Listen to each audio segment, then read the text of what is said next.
అప్పుడు నా మీద ఏడ్చినట్లు ఇప్పుడు ఏడ్చి చూపించండి అంటూ చైతన్యతో విడాకుల తర్వాత మళ్ళీ తన బర్త్డే స్పెషల్ అంటూ ప్రియుడితో కలిసి మాల్దీవ్స్ వెకేషన్ని ఎంజాయ్ చేస్తూ అందరికీ షాక్ ఇస్తూ వచ్చేసింది మన సమంత. సామ్ ఈ మధ్య కాలంలో పెళ్లి వార్తలతో చాలా ట్రెండింగ్ గా నిలిచింది. అలానే ఇటీవల నెల్లూరు కాలేజ్ ఈవెంట్స్ ఫెస్టివల్స్ అంటూ అటెండ్ అవుతూ యూత్ కి దగ్గరగా చేరువవుతూ కనిపిస్తూ ఉంది మన శామ్.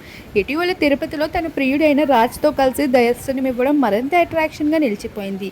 అయితే తను ఈ బర్త్డే స్పెషల్ ఏంటి సర్ప్రైజ్ ఇస్తుంది అనుకుంటే ఈ ఏప్రిల్ 29న తన బర్త్డే స్పెషల్ అంటూ మాల్దీవ్స్లో కనిపించింది. ఒకప్పుడు మాల్దీవ్స్లో చైతన్యతో కలిసి వెళ్ళినప్పుడు తను వేసుకున్న బికినీ లుక్స్కి ఎంతలా ట్రోలింగ్స్ చేశారో అందరూ తెలిసిందే. ఆ రోజు తను వేసుకున్న బట్టలో ఉంటున్న నడక తీరుపై విమర్శిస్తూ వచ్చి ఖండిస్తున్న వారు ఈ రోజు సమంతని ఏ మాట అనలేకపోతున్నారు. దానికి కారణం సమంతలానే చేస్తున్న శోభిత తీరనే చెప్పుకోవచ్చు. ఇక సామ్ సైతం ఈ ఛాన్స్ని ఏమాత్రం వదిలిపెట్టకుండా అభిమానులకి అయితే ప్రశ్నిస్తూ ఖండిస్తూ వచ్చేసింది. అందరికీ ఒకేలా ట్రీట్ చేయాలి అంటూ సామ్ గట్టి సమాధానమే అందించేసిందని చెప్పొచ్చు ఈ మాల్దీవ్స్ వెకేషన్తో.